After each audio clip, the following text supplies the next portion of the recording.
मुझे मेरे तो चिंता ये गई कहीं फिर ये कहीं और चला जाएगा।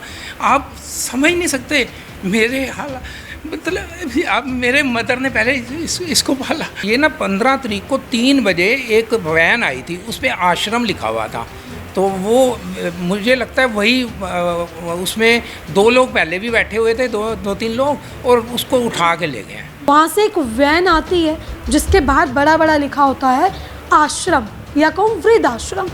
वैन से कुछ लोग उतरते हैं और इन्हें जबरन वैन में बिठाकर अपने साथ ले जाते हैं। मेरा सवाल ये है कि रेखा गुप्ता ने इनको 1 करोड़ रुपया 1 महीना पहले ही दिया है, इनका इनाग्रेशन किया है, तो क्या 1 करोड़ रुपया इसलिए दिया है कि आप गली में सड़कों पे कोई लोग बैठे हुए हैं, उठाने हैं तो उनको उठाओ ना, जो जिनको ज़रूरतमंद है। वो ECG करने वाला टेक्नीशियन शॉक रह गया, कहता ये क्या है, तो ये तो कोई मारपीट हुई है। मैंने कहा नहीं, हमें तो नहीं पता, ये तो आश्रम वाले हैं। कहते ये पुलिस केस है, इसमें MLC होगी पहले। और ये दिल्ली सरकार, मैं रेखा गुप्ता जो भी है, चाहे CM है, मैं उसको भी नहीं छोड़ूंगा, मैं उसको भी कोर्ट तक लेके आऊँगा। मेरी रिपोर्ट लिखने में ही, जबकि SHO साहब भी मुझे जानते हैं, 2 घंटे उन्होंने लगा दी। आम आदमी की कब लिखेंगे, तो खुद ये पता था कि हमें ढूंढना तो खुद ही है। इसको फॉर्म पे ना आप साइन कर दीजिए और अपना आधार कार्ड दे दीजिए। मैंने कहा जब आप उठाने गए थे तब नहीं आधार कार्ड में आपने मांगा, तब किससे पूछा, आपने किस लोकल थाने को इन्फॉर्म किया? तो वो कहते पटरी पे बैठे हुए थे। मैंने कहा पटरी पे दुनिया बैठती है, पटरी पे बैठा लेंगे आप, इस वजह से आप किसी को उठा के ले जाएंगे। मिसिंग मामले में पुलिस कुछ नहीं करती, पुलिस मरे हुए बंदे को ढूंढती है, जिंदा आदमी को नहीं ढूंढती। नमस्कार, आप देख रहे हैं तेज तर्रार और मैं हूं आपके साथ परमजीत कौर। देखिए, इस वक्त मैं राजधानी दिल्ली के तिलक नगर इलाके में मौजूद हूँ, जहाँ से एक ऐसा मामला निकल कर सामने आ रहा है जो आपको चौंका कर रख देगा। देखिए, अगर आपके भी घर में बुजुर्ग व्यक्ति है या आप एक खुद बुजुर्ग हैं और आप घर से बाहर टहलने जाते हैं, तो इस खबर को ज़रा ध्यान से देखें, क्योंकि ऐसा भी हो सकता है कि भाई आप घर से टहलने गए हो और आप घर पे वापस ही ना आए, आपको कोई जबरन उठा कर ले जाए, और वो जबरन उठाने वाले कोई किडनैपर्स नहीं, कोई गुंडे नहीं, बल्कि वृद्धाश्रम वाले होंगे। देखिए, राजधानी दिल्ली में जगह जगह वृद्धाश्रम बनाए गए हैं उन लोगों के लिए जो बेसहारा हैं, जिनके बच्चे अपने माता पिता की पालन पोषण नहीं करते। लेकिन अब वृद्धाश्रम का एक ऐसा मामला यहाँ से निकल कर सामने आ रहा है जिसने कई बड़े सवाल खड़े कर दिए। आप मेरे साथ तस्वीरों में एक व्यक्ति देख रहे होंगे, इनकी उम्र महज 60 साल होगी, बुजुर्ग है। बताया जा रहा है कि अपने घर से बाहर टहलने निकलते हैं और एक फुटपाथ पर जाकर ही बैठ जाते हैं। मुझे ऐसा नहीं लगता कि फुटपाथ पर बैठा हर व्यक्ति बेसहारा होगा, गरीब होगा, लावारिस होगा या किसी तरीके से घर से निकाला गया होगा। ऐसा भी हो सकता है कि वो अपनी ज़िंदगी से सताया हो, कुछ समय के लिए वो वहाँ पे बैठ गया हो, या फिर चल कर वो थक गया हो। आप हम जैसे लोग भी फुटपाथ पर बैठ जाते हैं, लेकिन इनके साथ कुछ ऐसा हुआ कि ये थोड़ी देर के लिए फुटपाथ पर बैठ गए। वहाँ से एक वैन आती है जिसके बाहर बड़ा बड़ा लिखा होता है आश्रम या कहूँ वृद्धाश्रम। वैन से कुछ लोग उतरते हैं और इन्हें जबरन वैन में बिठाकर अपने साथ ले जाते हैं। परिवार ने इनकी रिपोर्ट लिखवाई मिसिंग की, ये काफ़ी समय गायब रहे, 1-2 दिन तक इनका कोई सुराग नहीं मिला। फिर इनके किसी रिलेटिव ने बताया कि भाई उसने देखा कि इनको गाड़ी में उठाकर ले गए हैं। अब वृद्धाश्रम में जबरन इनको लेके जाया गया। इनके परिजनों के आरोप है कि इनके साथ मारपीट की गई है, इनको पीटा गया है। आप ये तस्वीरें देख सकते हैं, पहले तो मारपीट के निशान आपको साफ तौर पर नज़र आएंगे। ये निशान तभी पड़े जब इन्हें वृद्धाश्रम में लेके जाया जाता है। अब परिवार मेरे साथ यहाँ पे मौजूद है, ये खुद बोलने की स्थिति में नहीं है क्योंकि ये ऑलरेडी डिप्रेशन का शिकार है। पिछले 28 सालों से ये डिप्रेशन में है। अब आखिर इनके साथ क्या हुआ, इन्हें ज़बरदस्ती कैसे लेके जाया गया, वो इन्हीं के परिजनों से जुड़कर जान लेते हैं। नमस्कार सर, क्या नाम है आपका? मेरा नाम प्रोफेसर अशोक अरोड़ा है। ठीक है सर, ये आपके भाई हैं, इनका क्या? मेरा छोटा भाई है, इसका नाम जगदीश अरोड़ा है, मेरे से 2 साल छोटा है। ठीक है, क्या हुआ सर इनके साथ और किस दिन की बात है? ऐसा है, ये 28 साल से मेरे पास ही रह रहा है, डिप्रेशन में है। तो घर में भी बैठ के बंदा थोड़ा परेशान हो जाता है कि सारा दिन घर में रहेंगे, तो थोड़ा टहलने के लिए निकल जाता है। तो सवेरे ये 10 बजे निकला है, ये 15 तारीख की बात है, इसी 15 तारीख की। तो 10 बजे सुबह निकला है और ये बोल के गया मैं आ जाऊँगा शाम को। तो मैंने कहा कोई बात नहीं। तो उसके बाद मैं कहीं अपने काम पे चला जाता हूँ, 2 बजे तक तो मैं घर में ही था, 2 बजे तक ये नहीं आया था। फिर कुछ अर्जेंट में मुझे किसी स्टोरी पे जाना है तो मैं 7 बजे वापस आता हूँ और देखता हूँ कि 7 बजे तक ये घर नहीं पहुँचा। मुझे चिंता होने लग जाती है कि ये 7 बजे तक इतनी देर लेट तो आता ही नहीं है। फिर मैंने कहा चलो हो सकता है तो अब पीछे से मेरे आया हो और मैं ना मिला हो तो वापस चला गया हो। तो हम आस पड़ोस से पूछा, फिर रात को 11 बजे तक वेट हमने फिर भी देखा। फिर उसके बाद तलाश शुरू की, हरिनगर थाने, तिलक नगर थाने, रजौरी थाने, सब जगह मैंने देखा कि भाई अगर किसी के पास कोई ऐसा मिस हैपनिंग हो, कोई आया हो। फिर उन्होंने कहा कि कोई नहीं, आप सवेरे रिपोर्ट लिखा देना। फिर सवेरे अगले दिन जाके मैंने रिपोर्ट लिखाई तिलक नगर थाने में। और रिपोर्ट भी आपको पता है जो पुलिस की कार्रवाई है किस तरह से करते हैं। एक मैं जर्नलिस्ट हूँ और मेरी रिपोर्ट लिखने में ही, जबकि एसएचओ साहब भी मुझे जानते हैं, 2 घंटे उन्होंने लगा दी। आम आदमी की कब लिखेंगे। तो खुद ये पता था कि हमें ढूंढना तो खुद ही है इसको। तो मैंने अपने पोस्टर्स वगैरह बनाए थे, वही सर्कुलेट किए, सोशल मीडिया पे अच्छा सर्कुलेशन किया, लोगों को बोला कि इनको, उसका फ़ायदा हुआ जो सर्कुलेट किया जो हमने। तो उससे क्या हुआ कि एक व्यक्ति, ये महावीर नगर में शिव शक्ति मंदिर है, उसके साथ ही एक बाथरूम बना हुआ है, वहाँ पे एक ऑटो स्पेयर पार्ट वाला है, उसका नवीन नाम है। उसका मुझे फ़ोन आया, कहता है कि आपका भाई गुम हो गया। मैंने कहा हाँ। कहता है ये ना 15 तारीख को 3 बजे एक वैन आई थी, उस पर आश्रम लिखा हुआ था। तो वो मुझे लगता है वही, उसमें 2 लोग पहले भी बैठे हुए थे, 2-3 लोग, और उसको उठा के ले गए। मैं फटाफट गया, मैंने आईओ को भी फ़ोन किया, एसएचओ से भी बात की। तो उन्होंने कहा सीसीटीवी निकलवाते हैं वहाँ पे, लेकिन सीसीटीवी रात तक नहीं निकले। मैंने कहा हम करना तो हमें खुद ही पड़ेगा। इसी दौरान मेरे अपने पत्रकार सहयोगी है पूनम, उसने मुझे बताया कि दिल्ली सरकार ने एक वृद्ध आश्रम बनाया बवाना रोड पे, ठीक है, अपना घर आश्रम के नाम से। तो वो कहती है कि उन्होंने कहा है कि जो बुजुर्ग हैं या जो डिप्रेशन के शिकार हैं या कुछ हैं, प्रॉब्लम में हैं, तो उनको उसमें ले लिया जाए। तो वो कहती है कि हो सकता है वहाँ ले गया। उसने उसका एड्रेस गूगल से निकाला। फिर अगले दिन हम वहाँ पे पहुँच गए।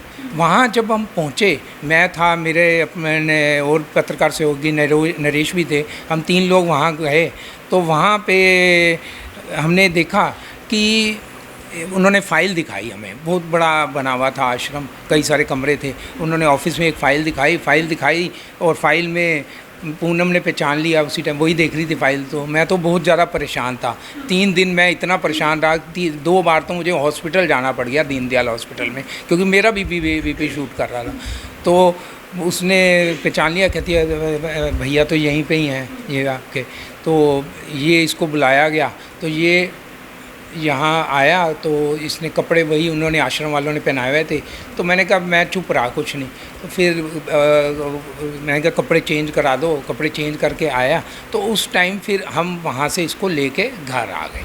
वहाँ पे पूछा नहीं कि भाई आप लोग लेके आए हो, आपने कोई इन्फॉर्मेशन नहीं, क्योंकि इतने तो ये है नहीं कि कुछ बता ना पाए, कुछ तो इनसे पूछा होगा। बिल्कुल, उन्होंने जब जाने के टाइम है ना, मुझे एक फॉर्म दे दिया, कहते हैं इस फॉर्म पे ना आप साइन कर दीजिए और अपना आधार कार्ड दे दीजिए। मैंने कहा जब आप उठाने गए थे तब नहीं आधार कार्ड में आपने मांगा, तब किससे पूछा? आपने किस लोकल थाने को इन्फॉर्म किया? आपने तिलक नगर थाने में हमने मिसिंग की रिपोर्ट लिखाई है। तो मैंने कहा किस वजह से आपने उठाया? तो वो कहते पटरी पे बैठे हुए थे। मैंने कहा पटरी पे दुनिया बैठती है, पटरी पे बैठा लेंगे आप, इस वजह से आप किसी को उठा के ले जाएंगे? तो मुझे बड़ा गुस्सा चढ़ा। मैंने उनको 2-4 गालियाँ अच्छी सुनाई उनकी। मैं इतना परेशान हो गया था। मैंने कहा मैं आपको छोड़ूंगा नहीं, आपको कोर्ट तक लेके जाऊँगा। लेकिन फिर मैं ये भी परेशान हो रहा था, तो इसके लेके हम आए, घर आए। तो ये रात को इसकी तबीयत ख़राब हो गई। तो ये तबीयत मेरी भी ख़राब हो गई, दोनों की। हम नरेश आया और हम वहाँ गए दीनदयाल हॉस्पिटल। उन्होंने कहा कि आप ना ईसीजी कराओ। मैंने कहा पहले इसकी ईसीजी कराते, मेरी तो वो बाद में भी हो जाएगी। इसकी ईसीजी करने लगे। जैसे इसकी शर्ट ऊपर की, वो ईसीजी करने वाला टेक्नीशियन शॉक रह गया, कहता ये क्या है? तो ये तो कोई मारपीट हुई है? मैंने कहा नहीं, हमें तो नहीं पता, ये तो आश्रम वाले हैं। कहते ये पुलिस केस है, इसमें एमएलसी होगी पहले।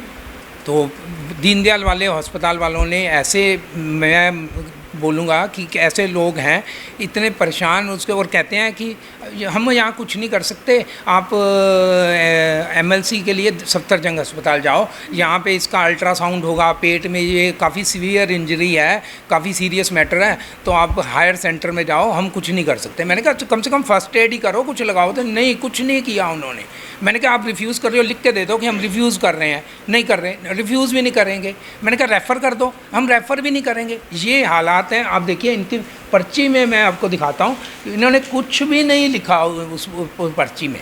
तो फिर अगले दिन कल हम सफदरजंग अस्पताल गए, इनका एमएलसी कराई, पूरा दिन वहाँ लगा।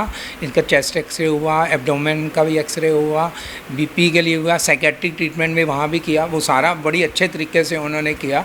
अब मेरा सवाल ये है कि रेखा गुप्ता ने इनको 1 करोड़ रुपया 1 महीना पहले ही दिया है, इनका इनाग्रेशन किया है। तो क्या 1 करोड़ रुपया इसलिए दिया है कि आप गली में सड़कों पे कोई लोग बैठे हुए हैं, उठाने हैं तो उनको उठाओ ना, जो जिनको ज़रूरतमंद है, जिनका कोई नहीं है। आप देखिए कई ऐसे लोग हैं इनका है ही कोई नहीं, और आप किसी को भी उठा लोगे।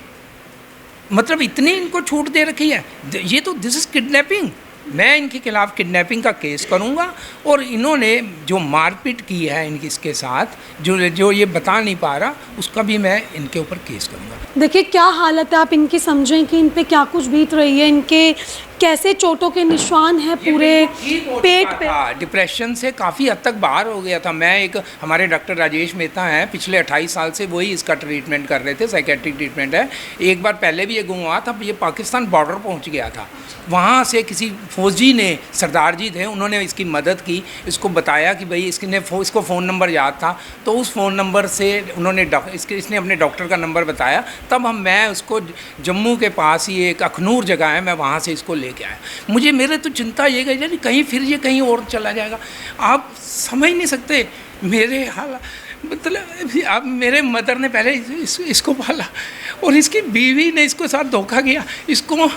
इसके 2 बच्चे हैं, और उन बच्चों मकान पे उसने कब्जा कर लिया, इसको घर से निकाल दिया है। इसको वो ये कालका जी जाता था अपने मकान पे, इसको घर में नहीं घुसने दे। अब बच्चे भी बड़े हो गए होंगे, 30-35 साल के, ये इसने उनकी शक्ल तक नहीं देखी।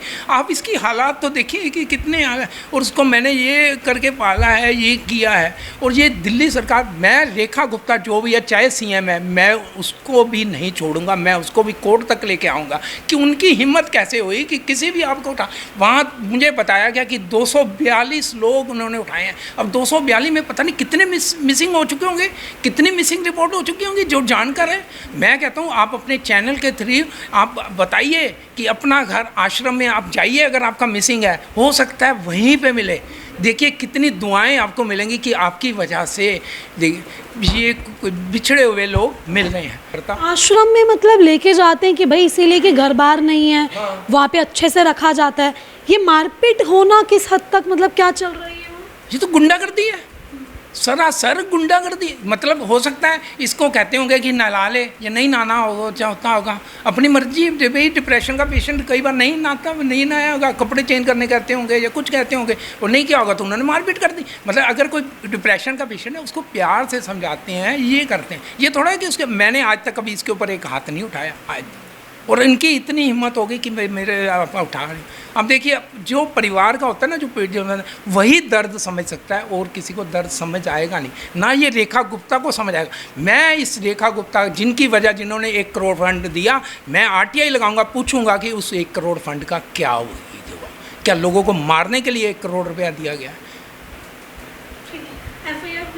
मेरी FIR मैंने कंप्लेंट दर्ज कर लिया, मैंने अपने लीगल वकील से बात कर ली है। कंप्लेंट मैं आज या कल में दे दूंगा। FIR ये बोलने के हालात में नहीं है, आपने खुद ही देख लिया। MLC में तो साफ आया कि फिजिकल बिल्कुल आ चुका है। तो मैं तो कहूँगा कि हमें जस्टिस मिलना चाहिए। आप देख सकते हैं, ये देखिए, ये फिज़िकल असाल्ट सफदरजंग की MLC है, जिसमें क्लियर लिखा हुआ है फिज़िकल असाल्ट, और ये उसका साइकेट्रिक जो ट्रीटमेंट हुआ है उसमें भी लिखा हुआ है फिज़िकल असाल्ट। ये सारा लिखा हुआ है। मैं चाहता हूँ न्याय मिले, हमें जस्टिस मिले, और इसको बंद होना चाहिए ऐसे सेंटर को। क्योंकि ये ऐसे सेंटर की वजह, क्योंकि इन्होंने क्या टारगेट दिया हुआ है कि कितने लोग उठाने हैं, किसी को भी उठा लेंगे। अच्छा, हमने आपका पूरा मामला सुन लिया, आपने हेल्प की, अपने भाई को ढूंढा, आपके पत्रकार साथियों ने आपकी हेल्प की, पूरे मामले में पुलिस की कोई भागीदारी मुझे नज़र नहीं आई, कुछ किया नहीं इन्होंने। पुलिस वाले सिर्फ कहते रहे, हालांकि SHO पांडे जी हैं मेरे का अच्छे जानकार हैं, वो कहते रहे हम करेंगे, लेकिन मैंने देखा हुआ है फिर मिसिंग मामले में पुलिस कुछ नहीं करती। पुलिस मरे हुए बंदे को ढूंढती है, जिंदा आदमी को नहीं ढूंढती। उनका एक जिप नेट करके उन्होंने एक वेबसाइट बनाई हुई है, आप देखेंगे उस वेबसाइट में। पिछली बार ये गया था तो मुझे कहते थे कि आप ये बॉडीज़ मिली हैं, आप पहचानो। मैं मॉर्चरी तक, कितनी मॉर्चरी में गया था देखने के लिए। पुलिस ये काम करती है, जिंदा आदमी को नहीं ढूंढती। कि अगर आप तस्वीरों में देखेंगे तो काफ़ी एजड हैं ये, इनकी काफ़ी एज है, लेकिन मेरा सवाल सिर्फ इतना ही है, अगर वो लोग इन्हें लावारिस समझ कर भी ले गए थे, अगर ये रोड पर या फुटपाथ पर भी बैठे थे या जो भी कर रहे थे, वृद्ध आश्रम में ले जाने का मतलब होता है कि भाई जो बेसहारा हैं, जिनके बच्चे नहीं हैं, उनकी सेवा वहाँ पे हो, उन्हें अच्छे से रखा जाए। आखिर ये व्यक्ति जिन्हें वृद्धाश्रम ले गए, इनके शरीर पर ये चोटों के निशान कैसे आए, वो भी तब जब ये वृद्धाश्रम में थे। देखिए, वृद्धाश्रम में काफ़ी 1-2 दिन जो है शायद ये वहाँ पर रहे हैं। जब परिवार इनके पास पहुँचा और जब इन्हें घर लेकर आया गया तो इनकी उसी रात काफ़ी तबीयत बिगड़ गई। ये खुद इस हालात में नहीं है कि भाई ये खुद बोले कि मुझे पीटा गया, मेरे को फिज़िकली हर्ट किया गया, लेकिन इनके पेट के निशान साफ तौर पर ये बयां कर रहे हैं कि इनके साथ कितनी बदसलूकी, इनके साथ कितनी बर्बरता जो है वहाँ पे बरती गई है। पेट पे साफ तौर पर निशान नज़र आ रहे हैं। अब ये किस चीज़ के निशान हैं, इन्हें मारा पीटा गया है, क्या कुछ इनके साथ हुआ है, वो आप साफ तौर पर तस्वीरों में देखें। देखिए, ये पूरा मामला कुछ इस तरीके से रहा कि ये व्यक्ति फुटपाथ पे बैठे होते हैं, पटरी पे, और इन्हें जबरन उठा के लेके जाया जाता है, ऐसे परिवार के आरोप हैं। साथ ही साथ मारपीट हुई है। देखिए, पेट पे काफ़ी निशान है, ये आप वीडियो में भी देख सकते हैं और साथ ही साथ जो है तस्वीरों में भी देख सकते हैं। अपना घर आश्रम जो कि पिछले महीने ही जिसकी इनॉग्रेशन हुई है, रेखा गुप्ता ने 1 करोड़ का बजट वहाँ पर दिया है कि भाई अच्छे से उसको चलाया जाए, लेकिन इन्होंने एक टारगेट सेट कर लिया है जिसके चलते ये किसी को भी उठाकर वहाँ पर ले आते हैं। कुछ ऐसा ही इनके साथ हुआ। ये परिवार ने काफ़ी सफ़र किया। दिल्ली पुलिस की कोई भागीदारी मेरे को नज़र नहीं आई। बंदा मिसिंग हो गया, ना वो ढूंढ रहे हैं ना वो खोज रहे हैं। मतलब ये लोग वेट करते हैं कि भाई कुछ हो जाए, उसके बाद ही ये कोई एक्शन ले, उसमें भी सालों साल लग जाते हैं। अब इनका मामला कुछ इस तरीके से है कि भाई वहाँ पर जांच पड़ताल होनी चाहिए कि वहाँ पर क्या कुछ चल रहा है। और इनके साथ जो भी हुआ, देखिए, ये वाकई काफ़ी चौंकाने वाला है और ये पूरा मामला हमें सबक देता है कि हम अपने घर के बुजुर्गों को बाहर ना भेजें। उन्हें बाहर भेजने से भी अब हमें डर लगेगा कि भाई कोई लवारिस समझकर उन्हें उठाना ले जाए। क्योंकि देखिए, मैं कहना नहीं चाहूँगी ये बात, लेकिन मैं कहूँगी जिस तरीके से स्ट्रे डॉग्स पर और आवारा कुत्तों के लिए वैन घूम रही है, अब ये लोगों के लिए भी सेम चीज़ करने लग गए हैं। वैनें इन्होंने छोड़ दी हैं, आश्रम्स की वैन्स घूम रही हैं और ये लोग बाहर निकलते हैं, किसी को भी उठा के ले जाते हैं। कुछ ऐसा ही इनके साथ हुआ। जो ऑलरेडी बंदा डिप्रेशन में है, अपने 28 सालों से जिसका भाई उसको पाल रहा है, ना माँ ना उनकी बीवी ना उनके बच्चे रो रहे हैं अपने बच्चों की शक्ल देखने के लिए। जो बंदा ऑलरेडी इतना डिप्रेशन में है और उसको तरीके से पीटा गया, खुदा ना खास्ता इनके साथ कुछ हो जाता या ये आश्रम में ही इनको कुछ हो जाता तो इसका जिम्मेवार कौन होता। देखिए, बिल्कुल चाहिए कि उस आश्रम पर जो है कोई बड़ी कार्यवाही हो ताकि इस परिवार को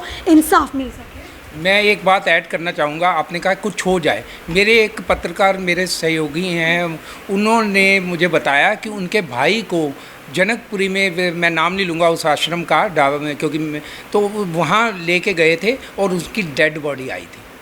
ये सब होता है। मतलब देखिए, आश्रम्स पे भी कभी नशा मुक्ति केंद्र में कोई जाता है तो उसकी मौत हो जाती है, संदिग्ध मौत लगा देते हैं आगे। लेकिन यहाँ देखिए, बुजुर्ग हैं, इनके साथ काफ़ी मारपीट हुई और परिवार इस वक्त सिर्फ जस्टिस मांग रहा है। फिलहाल देखिए, आपने जो ये पूरी खबर देखी, इस खबर को लेकर आपकी अपनी जो भी राय है कमेंट सेक्शन में ज़रूर साझा करें और ऐसी तमाम खबरें जानने के लिए देखते रहें हमारा चैनल तेज तरार। अभी के सिर्फ इतना ही। दिल्ली से कैमरामैन नरेश कुमार के साथ मैं परमजीत कौर। अगर आपको हमारी ये वीडियो पसंद आई हो तो इसे लाइक एंड शेयर करना बिल्कुल भी ना भूलें। इसके साथ ही हमारे चैनल तेज तरार को जरूर सब्सक्राइब करें और हाँ, बेल आइकन को दबाना बिल्कुल भी मत भूलिएगा, जिससे दिल्ली से जुड़ी तमाम खबरों की नोटिफिकेशन सबसे पहले आप तक पहुंचे।